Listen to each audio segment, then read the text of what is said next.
Nah, sebuah media yang bernama Media5 pada saat itu mengetahui kalau usia Aliyah di dalam surat nikahnya sudah dipalsukan dengan mencantumkan usia 18 tahun. Ada kesaksian yang diberikan oleh mantan manajer tur dari R. Kelly yang mengatakan kalau R. Kelly menyuap seorang staf pemerintah pada tahun 1994. Yo geng, tekan tombol subscribe geng. Halo geng, welcome back to Kamar Jerry.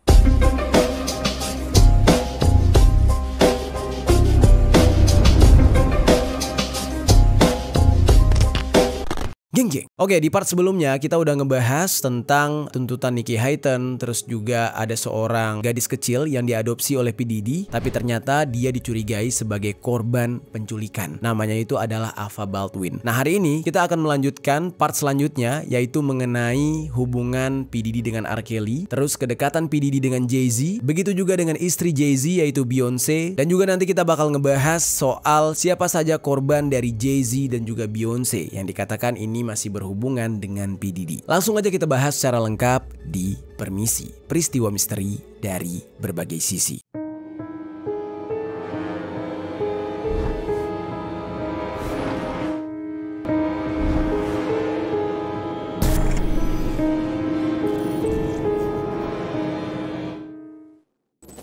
Hip-hop star R. Kelly did indeed marry his protege, the 15-year-old singer Aaliyah Houghton.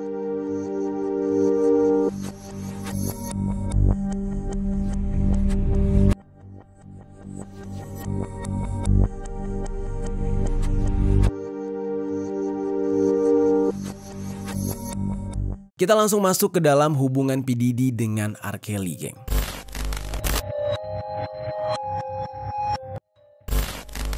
Jadi geng, R. Kelly ini memiliki nama asli Robert Sylvester Kelly, dan dia ini adalah seorang penyanyi yang berasal dari Chicago, Illinois. Dan R. Kelly ini sendiri pernah kolaborasi dengan P. Diddy di sebuah lagu yang berjudul Satisfy You yang dirilis pada tahun 1999. Dari kolaborasi inilah menunjukkan betapa dekatnya R. Kelly dengan P. Diddy. Nah, tapi masalahnya R. Kelly ini nggak cuma dekat dengan P. Diddy dalam hal pertemanan aja, tapi juga sampai ke sifatnya yang sangat mirip dengan P. Diddy, geng. Banyak banget geng skandal yang dilakukan oleh R. Kelly, yang mana salah satunya adalah yang berhubungan dengan Aliyah. Karena geng, ternyata R. Kelly ini pernah menikah dengan Aliyah pada tahun 1994. Padahal saat itu usia dari Aliyah masih di bawah umur, yaitu masih 15 tahun. Dan mereka menikah secara rahasia di Chicago. Nah, sebuah media yang bernama Media5 pada saat itu mengetahui kalau usia Aliyah di dalam surat nikahnya sudah dipalsukan dengan mencantumkan usia 18 tahun. Ada kesaksian yang diberikan oleh mantan manajer tur dari R. Kelly yang mengatakan kalau R. Kelly menyuap seorang staf pemerintah pada tahun 1994 untuk bisa memalsukan identitas dari Aliyah mengenai umurnya, sehingga mereka berdua bisa melangsungkan pernikahan. Nah, cuma di saat itu, karena ketahuan kalau umur Aliyah ini dipalsukan, pernikahan mereka pun dibatalkan pada bulan Februari tahun 1995. Dan setelah kejadian tersebut, mereka berdua diminta untuk tidak lagi bekerja sama dalam hubungan profesional. Lalu mereka juga nggak pernah terlihat bersama-sama lagi, geng. Aliyah itu nggak pernah memberikan jawaban atau respon ketika dia ditanyai mengenai hubungannya dengan R. Kelly oleh media manapun. Dan R. Kelly sendiri juga jarang berbicara atau membahas mengenai Aliyah, bahkan setelah Aliyah meninggal dunia pada tahun 2001, yang mana itu dicurigai bahwa Aliyah adalah salah satu korban dari P. Diddy.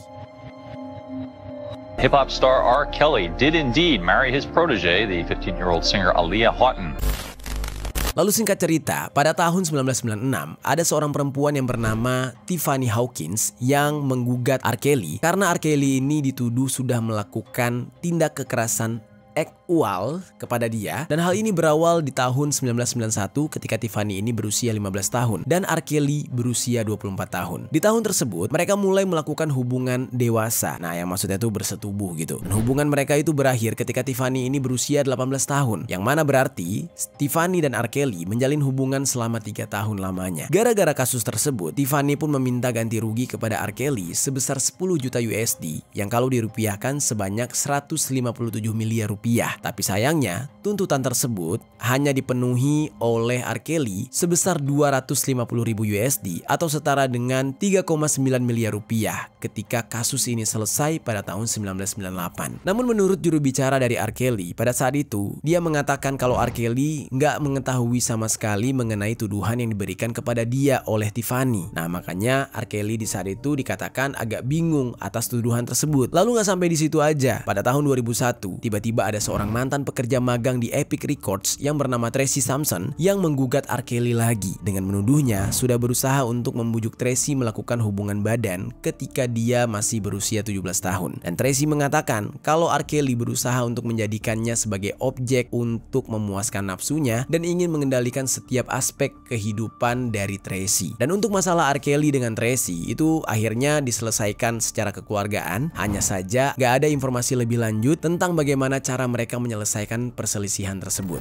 Well, can I kiss you? And I was like, no. He's like, okay, well give me a hug. And then like when I gave him a hug, he just started kissing. Lalu, 1 tahun kemudian nih geng, R. Kelly tiba-tiba menghadapi 2 tuduhan lain. Dan ini 2 tuduhan sekaligus. Yang pertama adalah tuduhan dari seorang wanita yang bernama Patrice Jones yang berasal dari Chicago. Yang mana dia mengklaim kalau R. Kelly sudah membuat dia hamil ketika dia masih di bawah umur. Dan ketika dia memberitahu R. Kelly mengenai kondisi tersebut, R. Kelly memaksa Patrice untuk menggugurkan. Dan selain Patrice, ada seorang wanita yang bernama Monita Woods yang juga menggugat R. Kelly dengan menuduh kalau R. Kelly merekam mereka ketika mereka sedang melakukan hubungan gitu-gitu tanpa sepengetahuan Montina. Rekaman dari video tersebut diduga beredar dan dijual oleh si penjual minuman keras ilegal dengan judul video R. Kelly XXX. Nah, R. Kelly pun memutuskan untuk menyelesaikan kedua gugatan itu di luar pengadilan dengan memberikan uang ganti rugi yang tidak disebutkan berapa jumlahnya sebagai imbalan atas perjanjian kerahasiaan dan kasus tersebut. Nah, jadi banyak banget masalah R. Kelly ini dan mirip banget sama temannya yaitu P. Diddy. Lalu masih di tahun yang sama, tepatnya pada bulan Juni tahun 2002, R. Kelly didakwa dengan 21 tuduhan mengenai pembuatan video pelecehan di bawah umur yang melibatkan banyak tindakan yang tidak senonoh. R. Kelly di saat itu sampai harus membayar jaminan sebesar 750.000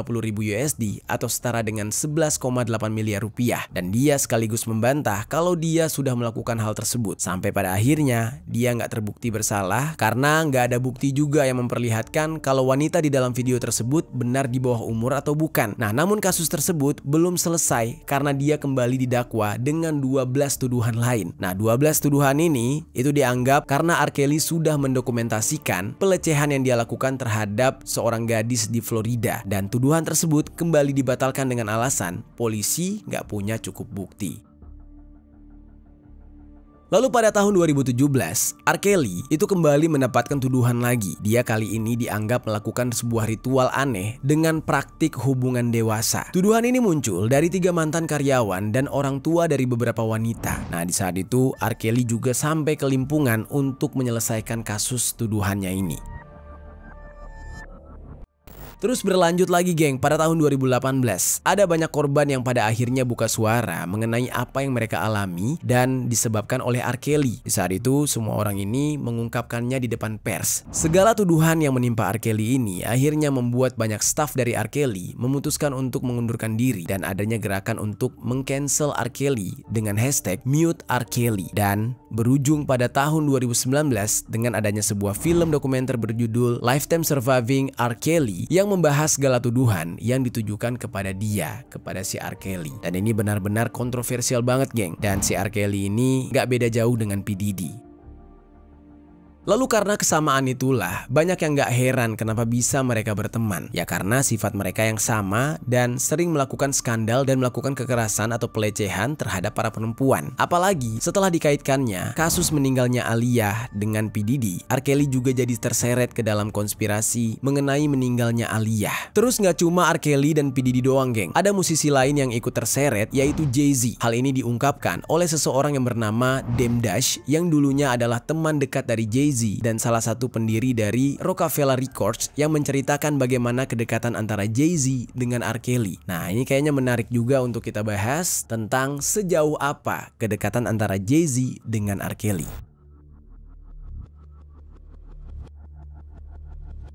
Jadi geng, Dame Dash baru-baru ini menceritakan mengenai hubungan antara dia dengan Jay-Z dan bagaimana dia bisa berhubungan dengan R. Kelly juga. Nah, ternyata selain itu, Dame Dash ini juga pacar dari Aaliyah sampai pada akhirnya dia meninggal dunia. Menurut cerita dari Dame, hubungan antara Jay-Z dan R. Kelly itu bisa terjadi setelah pernikahan ilegal R. Kelly dengan Aaliyah. Dame mengatakan setelah pernikahan singkat dengan R. Kelly ini, Aaliyah mengalami trauma geng, karena memang pada saat itu Aaliyah ini masih berusia 15 tahun. Dan oleh karena itu, Dame yang menjadi pacar Aaliyah berusaha untuk menjauhi R. Kelly. Nah, namun di sisi lain, Jay-Z itu terus berkolaborasi dengan merilis album mereka berdua yang berjudul The Best of Both Worlds pada tahun 2002. Bahkan ketika Aaliyah meninggal dunia, Dame berusaha untuk melindungi warisan milik Aaliyah geng. Ketika R. Kelly mendapatkan begitu banyak tuduhan, secara mendadak Jay-Z pun bungkam dan gak pernah menyangkal segala tuduhan yang ditujukan kepada R. Kelly. Nah, hal ini membuat banyak orang jadi curiga dan bertanya-tanya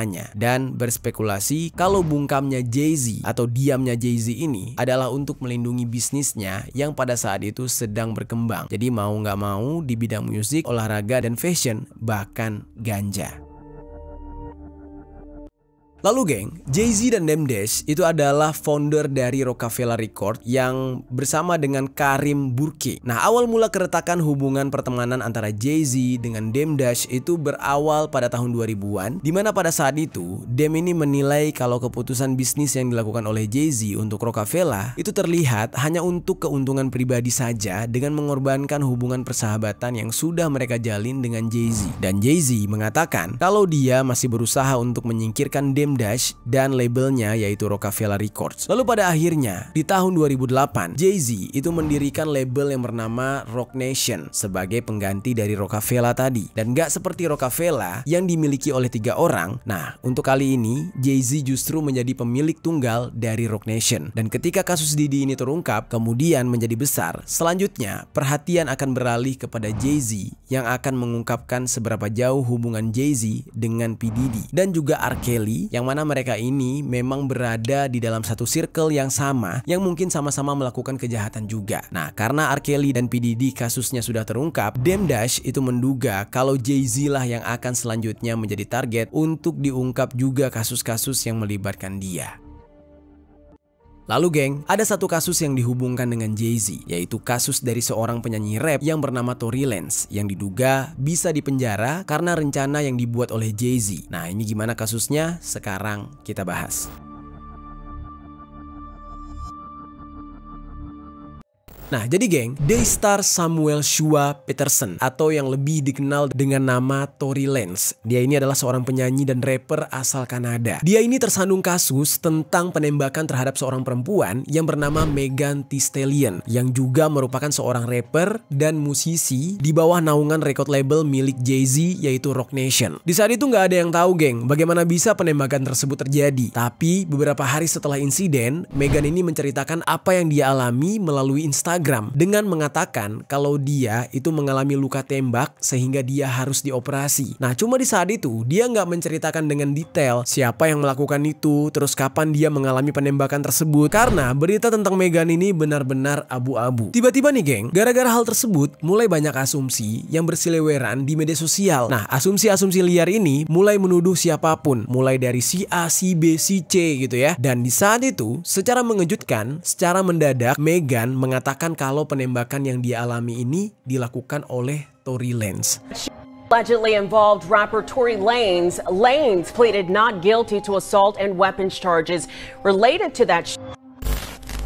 Kejadian tersebut terungkap lebih jelas lagi setelah Megan ini diwawancarai oleh Gayle King dari CBS pada tahun 2022. Megan di saat itu mengatakan kalau dia lagi sama Tory serta dengan seorang teman yang lain yang namanya Kelsey Harris. Di saat itu mereka sedang di dalam sebuah mobil SUV. Mereka baru aja pulang dari sebuah party yang diadakan di rumah Kylie Jenner. Nah, di dalam perjalanan mereka tersebut tiba-tiba terjadi pertengkaran antara Megan dengan Tory Lanez. Singkat cerita, setelah Megan ini keluar dari mobil, mobil, Tory mengucapkan kata dance sambil berteriak dan menghina Meghan dengan kata-kata yang tidak senonoh. Lalu nggak lama setelah itu, tiba-tiba Tory mengeluarkan senjata dan langsung menembak Meghan tepat di bagian kakinya. Nah, setelah itu Tory langsung minta maaf geng sama Meghan dan dia menawarkan uang sebesar 1 juta USD atau setara dengan 15,7 miliar rupiah dengan alasan ingin meminta maaf. Nah, dia nawarin itu ke Meghan dan juga ke Chelsea tadi agar mereka nggak mengadukan hal ini kepada polisi. Terus nggak lama setelah kejadian tersebut, ada polisi yang mendatangi mereka dan menanyakan apa yang terjadi. Meghan di saat itu berusaha untuk nggak jujur. Dia mengatakan kalau dia nggak sengaja menginjak kaca sehingga kakinya terluka gitu. Nah, di dalam hal ini dia berusaha untuk menyembunyikan kejadian tersebut supaya Tory Lanez nggak tertangkap. Ya kayaknya sih dia mau nerima uang yang ditawarkan oleh Tory Lanez tadi geng. Nah, tapi semua kejadian tersebut ternyata dia ceritakan di lirik lagunya yang berjudul Shot Fire yang liriknya kayak gini.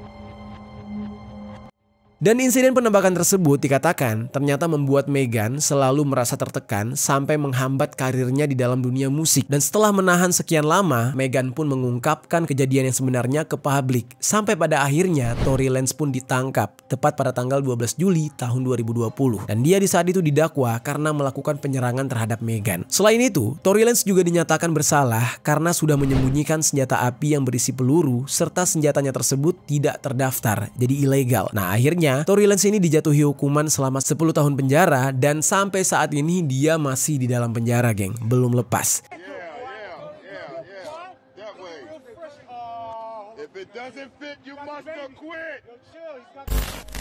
Nah, lalu pasti timbul pertanyaan, apa yang membuat kasus dari Tory Lanez ini jadi dikaitkan dengan Jay-Z? Jadi geng, ceritanya pada awalnya pernyataan kalau Jay-Z ini terlibat diungkapkan oleh ayah dari Tory Lanez yang bernama Sean Starr Peterson ketika persidangan selesai. Sean Starr di saat itu berkata kepada wartawan kalau hasil dari persidangan Tory ini sebagai sebuah kesalahan dari penegak hukum dan merupakan sebuah bentuk dari ketidakadilan. Sean Starr di saat itu menyebutkan kalau hasil vonis persidangannya Tony ini juga tidak lepas dari intervensi yang dilakukan oleh labelnya Meghan, yaitu Roc Nation, yang mana pemiliknya adalah Jay-Z. Nah, jadi hukuman Tory Lanez ini jadi sangat berat gara-gara adanya Jay-Z. Ayahnya Tory Lanez, yaitu Sean Starr, itu menduga kalau Jay-Z lah yang merencanakan untuk menjebloskan Tory Lanez ke dalam penjara. Dan menurut Sean Starr, Jay-Z melakukan semua itu karena dia udah keluar banyak uang, udah habis banyak uang untuk si Meghan. Dan dia nggak mau sampai orang-orang tahu kalau sebenarnya kejadian penembakan yang dituduhkan kepada Tory ini sebenarnya nggak ada geng. Nah, jadi bisa dikatakan bukan Tory Lanez yang menembak Meghan, tapi justru Meghan dibantu oleh Jay-Z itu merancang cerita ini supaya Tory Lanez bisa dipenjara. Nah, di saat itu ayah dari Tory Lanez mengatakan kalau Jay-Z melakukan segala cara untuk bisa memanipulasi hukum agar membuat Tory Lanez dipenjara.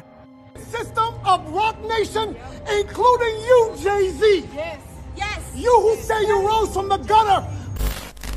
Hal yang sama juga diungkapkan oleh seorang penyanyi sekaligus rapper yang bernama Kodak Black. Yang mana Kodak Black ini merasa ada yang janggal dengan keputusan yang dijatuhkan kepada Tory Lanez. Dia menduga vonis tersebut tidak lepas dari intervensi yang dilakukan oleh Jay-Z sebagai pemilik label yang menaungi Meghan. Ditambah lagi Jay-Z ini punya banyak uang, jadi seperti bisa membeli hukum. Nah, karena selama si Kodak Black mengenal Tory, Kodak Black itu menilai kalau Tory Lanez itu adalah orang yang baik. Dan Kodak Black juga pernah kolaborasi dengan Tory Lanez seperti di lagunya yang berjudul Spain, Fuck With You, lalu ada Grah Tahtah, dan masih banyak lagi. Di luar hubungan mereka di dalam industri musik, Kodak Black menjelaskan kalau sosok Tory Lanez ini adalah teman seperjuangannya. Jadi si Kodak Black itu nggak percaya sama sekali kalau Tory bisa melakukan penembakan terhadap Meghan. Nah, tapi kalau menurut kalian gimana geng? Apakah kalian percaya kalau ini hanya jebakan Jay-Z atau justru ya memang Tory Lanez menembak si Meghan itu? Coba tinggalkan komentar di bawah. Dan dari sini kita bisa melihat ya, kekuasaan Jay-Z begitu besar. Dia bisa menjarain orang, dia bisa membuat orang terhukum gitu ya. Sama seperti P. Diddy yang juga punya kuasa. Dan gak heran gitu kenapa Jay-Z bisa punya kuasa sebesar itu. Ya karena kedekatan dia dengan P. Diddy. Sekarang kita masuk ke dalam pembahasan tentang istrinya dari Jay-Z, yaitu Beyonce, yang dikatakan dia ini terlibat di dalam kasus pelecehan yang dilakukan oleh P. Diddy setelah ada rekaman suara yang tersebar di sosial media. Dan kemudian konspirasi mengenai Beyonce yang dikatakan pernah menculik musisi sehingga Beyonce menjadi sosok yang ditakuti di dalam industri musik. Nah, apakah kalian ingat geng, dengan pembahasan di video gue yang sebelumnya mengenai konspirasi kalau Beyonce juga terlibat di dalam segala kejahatan yang dilakukan oleh P. Diddy, termasuk dengan meninggalnya Aaliyah dan teori konspirasi mengenai angka 4, yang mana angka tersebut adalah angka di mana P. Diddy lahir, Beyonce lahir, dan Jay-Z lahir. Dan tiba-tiba kesamaan tersebut ternyata juga terjadi di judul albumnya Jay-Z, yaitu 4.244. Konspirasi mengenai Beyonce yang berhubungan dengan P. Diddy ini ternyata nggak sampai di situ doang, geng. Baru-baru ini ada sebuah rekaman audio yang bocor yang diduga merupakan suara dari Beyonce. Di dalam rekaman audio tersebut, Beyonce mengakui kalau dia memang pernah mendatangi partinya P. Diddy, tapi dia membantah kalau dia mengetahui adanya dugaan kekerasan gitu-gituan atau pelecehan yang terjadi di dalam party tersebut. Setelah rekaman audio tersebut beredar, muncullah perdebatan. Apakah rekaman tersebut asli atau enggak? Ada yang percaya kalau itu bukanlah suara asli dari Beyonce, melainkan itu adalah AI. Namun ada juga sebagian besar orang yang percaya kalau itu memang suara aslinya Beyonce. Untuk membuktikan apakah benar itu adalah Beyonce atau bukan, banyak pihak yang mendesak agar Beyonce segera buka suara atau membuat klarifikasi mengenai kebenaran audio tersebut. Walaupun ada juga kemungkinan Beyonce ini ya bisa aja berbohong gitu dalam memberikan klarifikasi. Nah, tetapi orang-orang mendesak dia agar tetap buka suara tentang hal tersebut. You know I stand against exploitation and violence, so let's make that clear, okay? Lalu selain rekaman audio tersebut, ada konspirasi lain mengenai Beyonce ini, geng, yang sedang banyak dibicarakan di sosial media, yaitu mengenai dugaan kalau Beyonce melakukan penculikan terhadap para musisi. Nah, konspirasi ini berawal dari beredarnya screenshot dari tweet yang ditulis oleh Sia. Di dalam tweet tersebut, penyanyi yang satu ini menuliskan sebuah tulisan kayak gini, geng. Tuh, coba kalian baca. Yang mana kalau kalian cermati tweet tersebut, kalian pasti bingung. Apa sih maksud dari tweetnya Sia ini? Kok tiba-tiba ngomongin kucing, terus kanguru, terus penguin, abis itu tiba-tiba ke telur. Tapi geng, kalau kalian perhatikan baik-baik nih, kalian ambil huruf pertama dari setiap kata tersebut. Seperti kata baby, diambil dari huruf B-nya. Terus kata everything, diambil dari E-nya. Dan seterusnya. Dan kalau kalian satukan, itu akan menjadi sebuah kalimat. Kalimatnya kayak gini. Beyonce menculik aku. Nah, gara-gara gambar tersebut, mulai banyak teori konspirasi yang beredar kalau Beyonce ini menculik Sia, seorang penyanyi terkenal, penyanyi besar, musisi besar, dan pada saat itu memang sedang booming-boomingnya. Dan itulah mengapa banyak musisi yang takut sama Beyonce. Nah, apakah yang dialami oleh Sia ini cukup menjadi bukti? Nah, sebenarnya bukti yang lain juga ada, geng. Ini kalian bisa lihat, setiap musisi yang memenangkan penghargaan, entah mengapa, seperti harus banget mention atau menyebut nama Beyonce. Kalian coba dengar video-videonya.